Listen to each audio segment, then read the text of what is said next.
Hi everyone, my name is Hoàng Tinh Thân and I'm currently a PhD student at University of Toulouse, France. This is one of the research that I conducted along with my professor Lê Thị Hồng Hiếu during my master's studies. I also collaborated with Nguyen Khan, currently a master's student in the Department of Smart Vehicle Engineering at University of Konkuk, South Korea. We're going to present to you our work regarding the out-of-sight helipad position estimation for autonomous vertical takeoff and landing, UAV landing, by filtering translational acceleration and optical flow. And we're going to through the outline here. We have introduction, motivation. We're going to talk a little bit about the background, the pinhole camera model, the optical flow algorithms.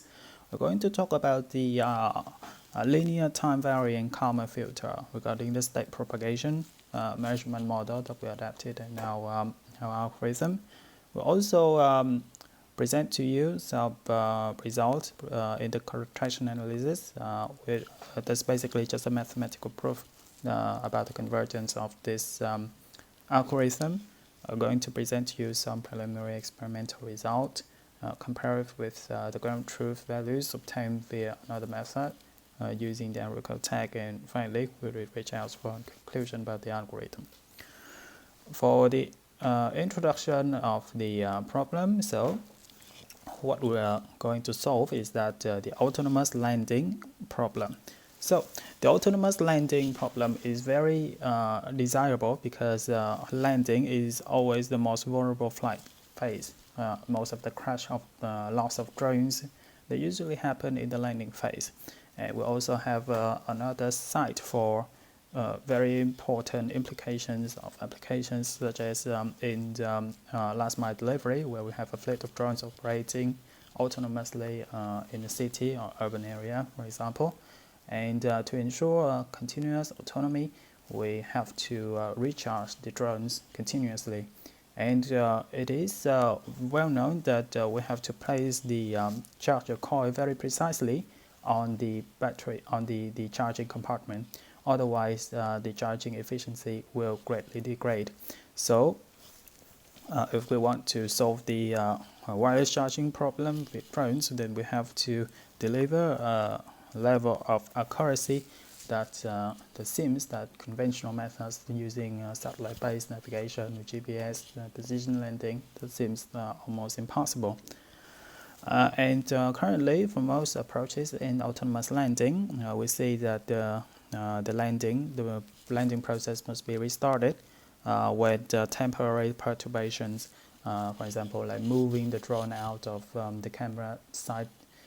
So we have to restart all the process all over again, and we recommence landing.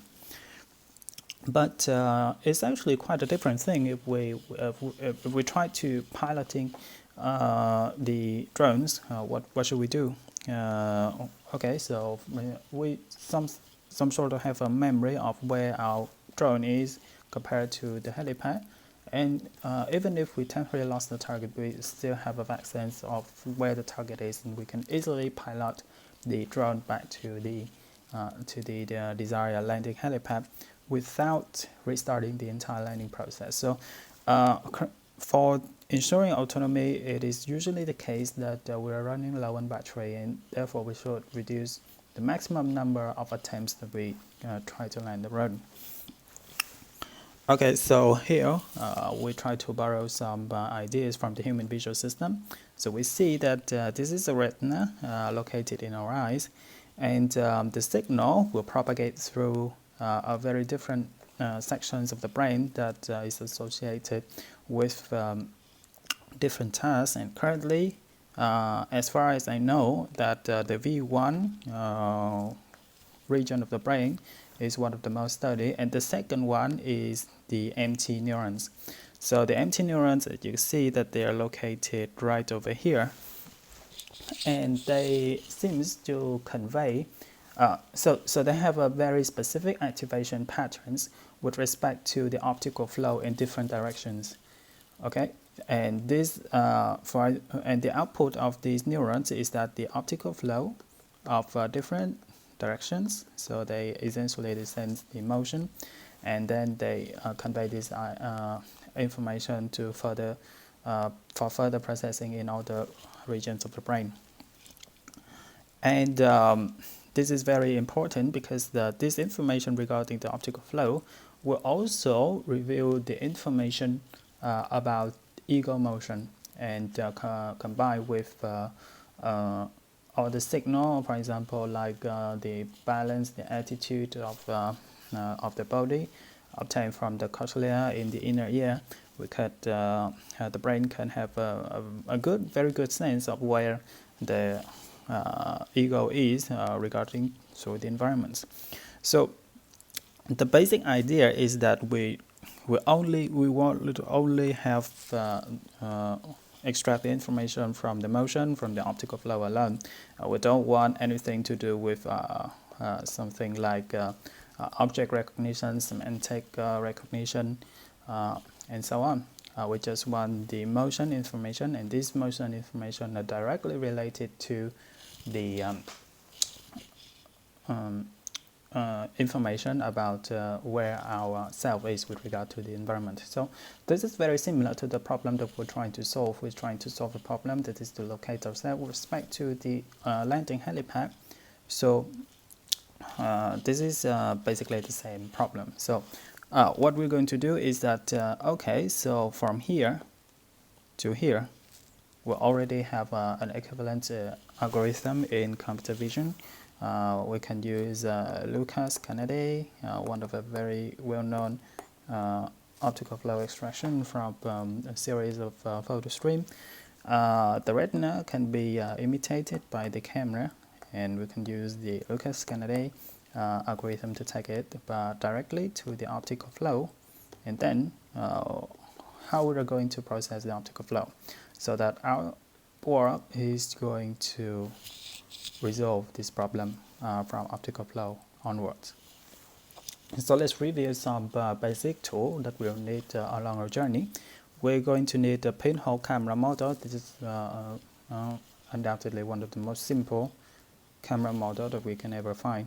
It discards all the complexity of lens distortion and all kinds of distortion, give a very basic idea. So we can also use the camera model for any camera, as long as we have calibrated that camera and corrected for the distortions if we might have during the lens of the sensors. So the pinhole camera model, as a quick recap, if we have an image sensor located here and we have a lens located here, then for a point in the 3D that has the coordinate of XL, YL, and ZL, which we denote here as the XL ball face.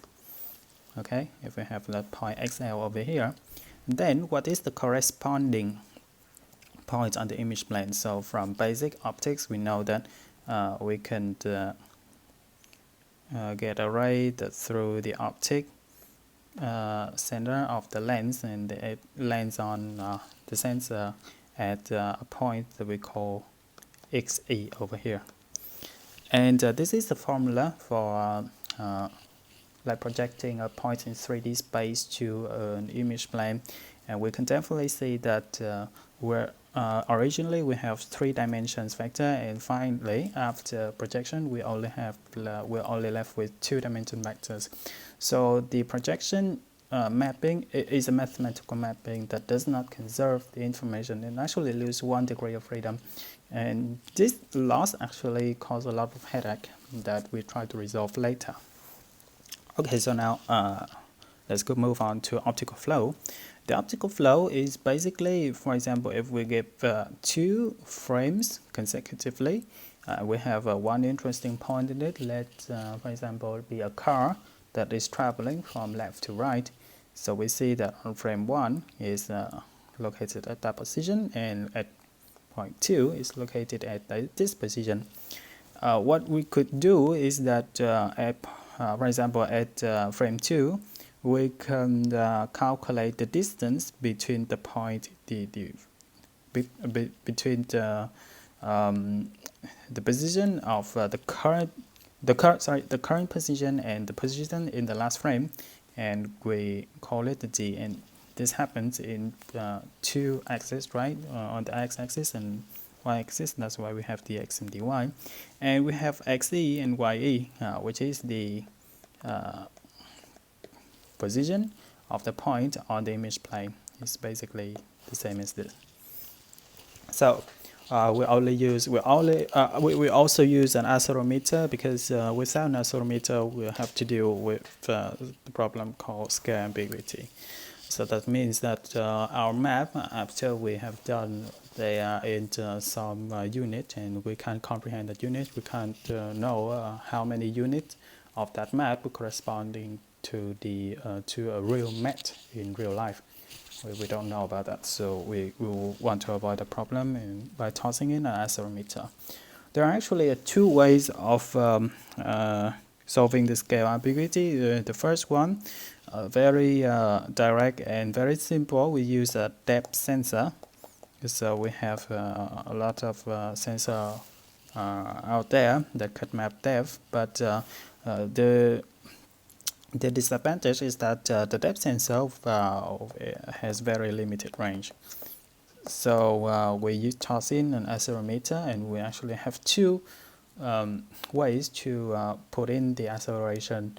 First, that is the loose coupling between the inertial, which is the acceleration, and the camera data, and the other one is tight coupling. And in this article, we will use tight coupling because it gives us a better integration between the acceleration with the data from the sensor. Okay, right. So let's move on to the LTV Kalman filter. First, we look at the process model. Let's look at the step propagation. It's very basic. It's basically a relationship between acceleration and position. So we know that this is just a double integrator in control theory, right? We have okay. So this is the we have the state vector, including 3 states of position and 3 states of velocity, and this is our input. We have the acceleration as input. We denote the I here for the inertial frame, so that's the frame that is attached to the Earth. Okay, and these equations are very straightforward. We want x at the next time step equals to the last time step plus a time velocity plus 1/2 of the acceleration time to the square. And what is t here? Or t actually takes as a sampling time.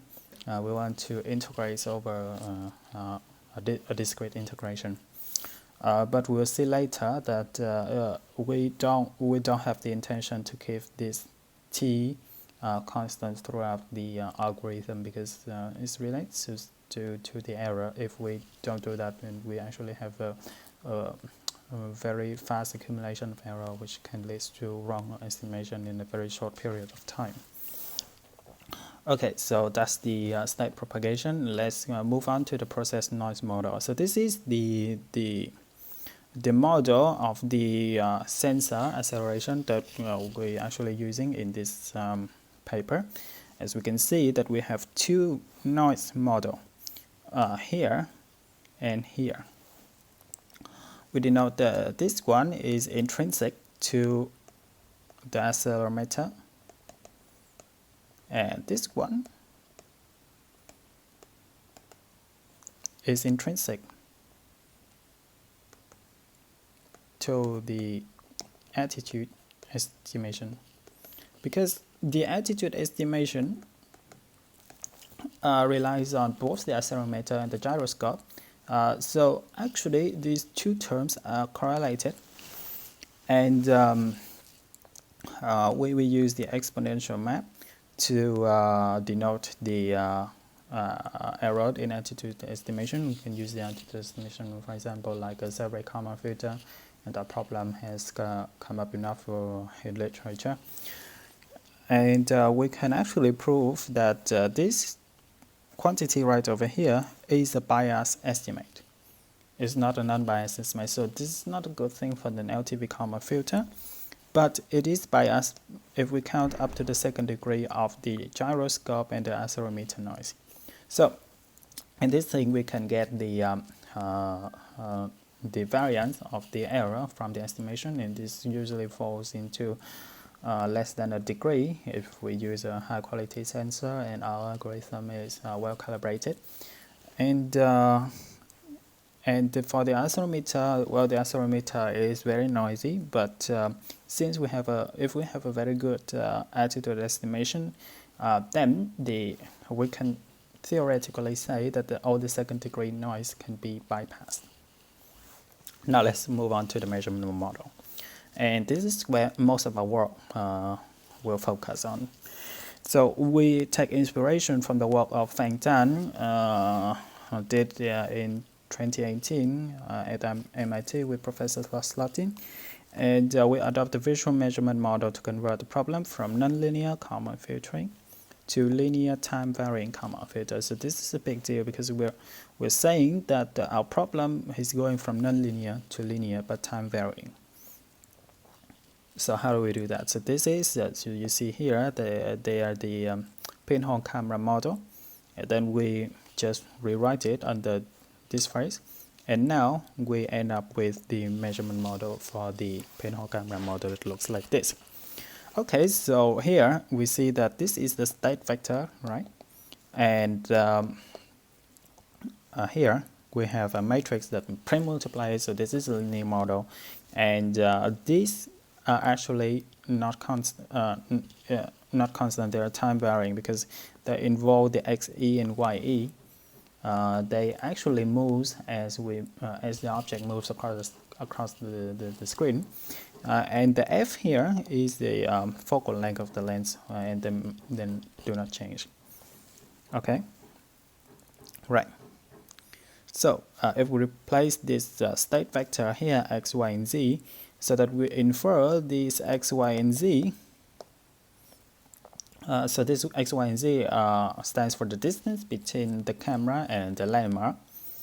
And we can replace if with the distance from the landmark, so xl and yl over here, and the position, the coordinates of the camera. Okay, and we multiply it with the rotation matrix that allows us to go from inertial to camera frame. And so we got, so this is basically the same thing as this one, but we toss in the state vector, okay, and we can in this model. I have to say that in this model we're actually using 2 consecutive frames for optical flow, but in reality and for the experiment, we actually do more.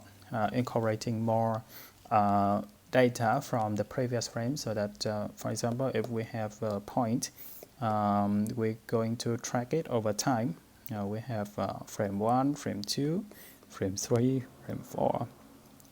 This model is built for 2 consecutive frames, but in the experiment we actually do it with a lot of things like that. But basically the idea is just the same. We just expand this model to more points. Okay, so if we fuse in the optical flow, so this is the equation that we had in last time, and what we can actually do is that this landmark coordinates can be inferred from the state of the last time. So for example, if we have a landmark on the ground like this, and the camera is at time 1 is at C1, and at time 2 is at C2, and at C1 we have the position, the estimate position. Let's call it XC1, IC1, ZC1. So we can use the XC1, IC1, and ZC1 along with the XE and YE to estimate the state of C2. ST2, okay, and that will result in this equation right over here. We note that we have the zk here, which is the depth of the so that's basically the if we have the camera pointing downward, so we have this vector equals to the z. And yeah, this basically it. This is the measurement model. If we look closely, this is a linear time varying model, which makes it very interesting. The point is, we can also consider the linear time varying model a nonlinear model, to be honest, but actually, as we'll see later, we have a very strong tool to prove convergence that otherwise we'll have to rely on proving the convergence of the estimator, a stochastic estimator in a nonlinear context. So that's a very very difficult thing to do. So the bias of the measurement, we can also prove that this measurement also has bias. And if we try to analyze it as in the paper, then we actually end up with this expression. And the term that causing us a lot of problem is that this term. This term is basically, we can say that even though we have assumed that the altitude noise is Gaussian, the accelerometer noise is Gaussian, then we even the measurement of optical flow, we can assume this Gaussian. But unfortunately, for the measurement model like this, we have this the product of distribution of Gaussian, and this makes us the resulting distribution not Gaussian. So definitely they are having some bias, and we can't directly use there. But under some assumptions about the attitude, if we assume that the term C here that relates to the attitude, so that's the rho, pitch, and yaw variance. The actual value of rho, pitch, and yaw, whatever maximum the eigenvalues of the rotation matrix. Then we can say that if C is small, then our resulting distribution will closely match the Gaussian distribution, because this term will actually cancel out. All right. So we see here that on the left we see that C is actually significant, and on the right we see C is actually small. So if we, that means that if in the process of landing, if we could keep the attitude error small, that our rho and pitch angle of our drone is not too much, then we can safely assume that everything is Gaussian. Okay, so here comes the main contribution of our paper. So we based on the paper by Lomila and Slotin in 1995. They basically gave us two strong theorems that can prove the convergence of Hamiltonian system. And actually, the linear time varying Kalman filter is just a special case of optimal filter that's based on the second differentiation of the Hamiltonian operator. So we have two very important results. So you can see on the screen here, but I will try to give you the intuition. So basically, on the state space, on the manifold of the state space, we have many trajectories. That is like this. Okay, so basically, from the Lyapunov stability point of view, we have the with some sense like have an energy-based approach, so that we try to reduce the energy and then we can reach the stability point. So the stability here is actually viewed as a point base. So we have a point and we want convergence towards that point. But this contraction analysis framework will provide you with another tool in your arsenal in tackling these problems. So it works like this. So if you have this is the trajectories of the nonlinear system. the basic idea is that if the system will be eventually stable, then most of the if even all of the trajectories will actually converge to some nominal trajectories right over here. Okay, so that means that the system that we're having is forgetting about the initial conditions.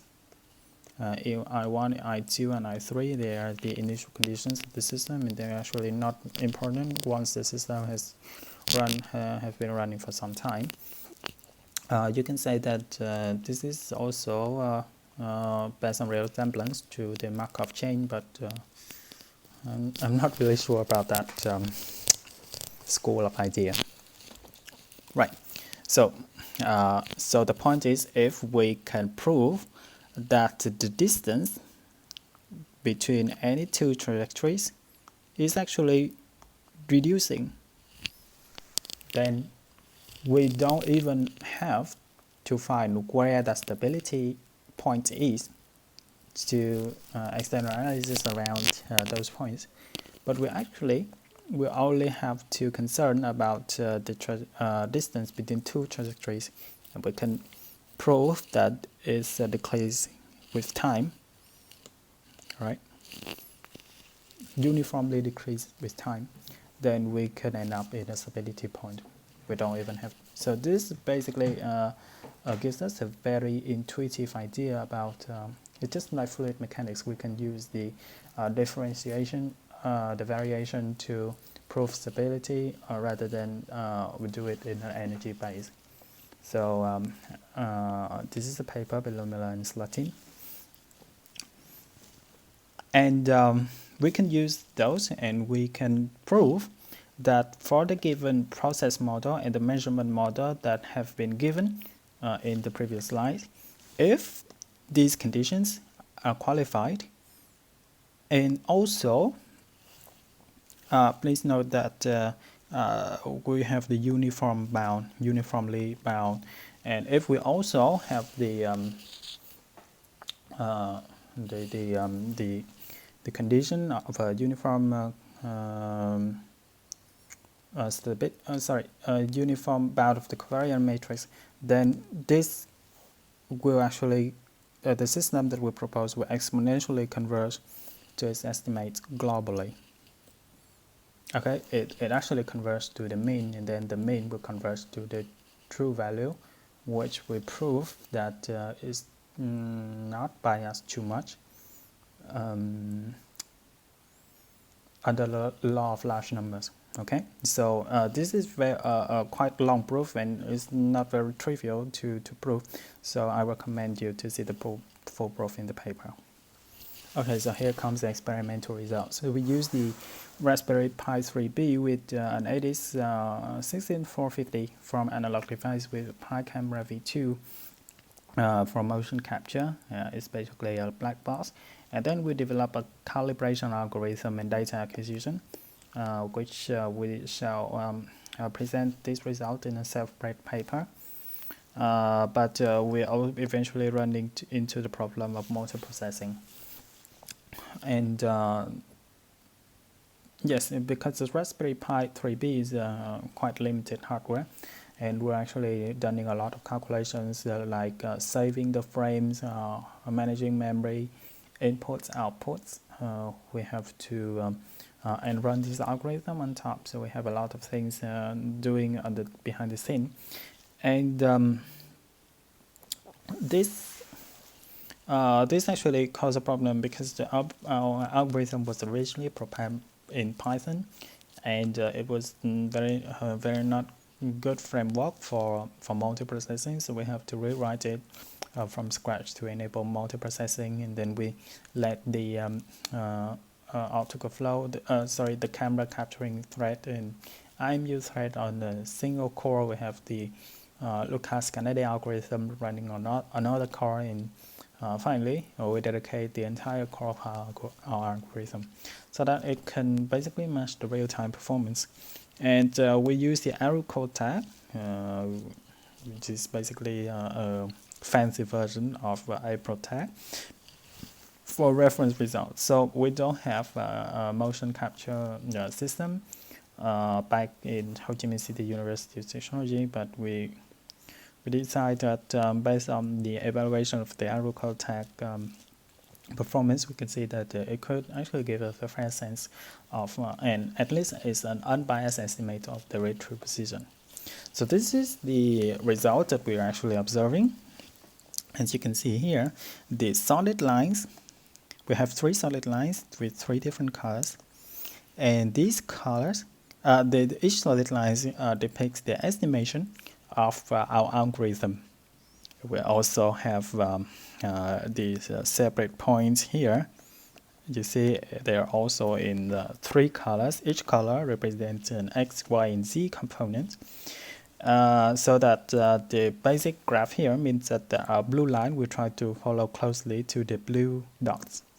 The red lines will follow closely to the red dots, and also the yellow lines and the yellow dots. We also try to compare it with our OpSLAM 2, one of the state-of-the-art algorithm for SLAM, and then we see that our algorithm shares a lot of comments with the OpSLAM, is even better in some cases, but I would say that on average these 2 algorithms behave very similar to each other. But note that the OpSLAM 2 also performs mapping, and they also tries to remember where each feature is, and they have to run the entire bundle adjustment for every once in a while. But we're actually based on consecutive motion capture from the optical flow for around 5, 6, or in sometimes 10 if we're good, if we are lucky with some features that seems to present on most frames. Finally, we reach the conclusion. We have the AutoCAD tracking performance. This is very lightweight compared to SLAM counterparts, OpSLAM for example. But this algorithm for us is we haven't optimized it yet. It's still currently written in Python.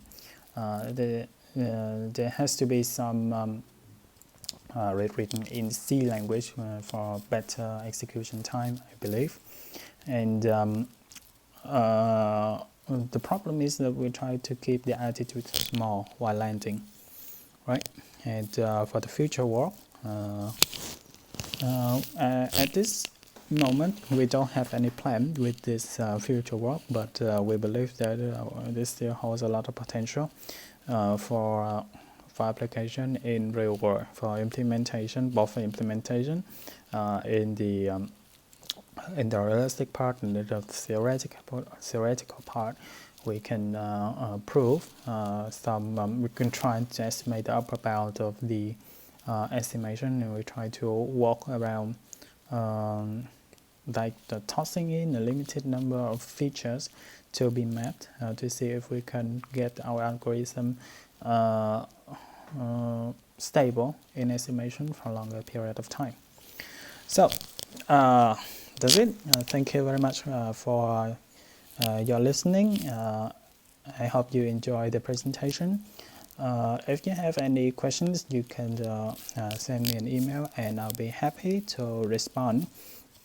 Once again, I know this COVID-19 situation is ravaging a lot of different countries, so please stay safe, and I wish you a very good day. Thank you.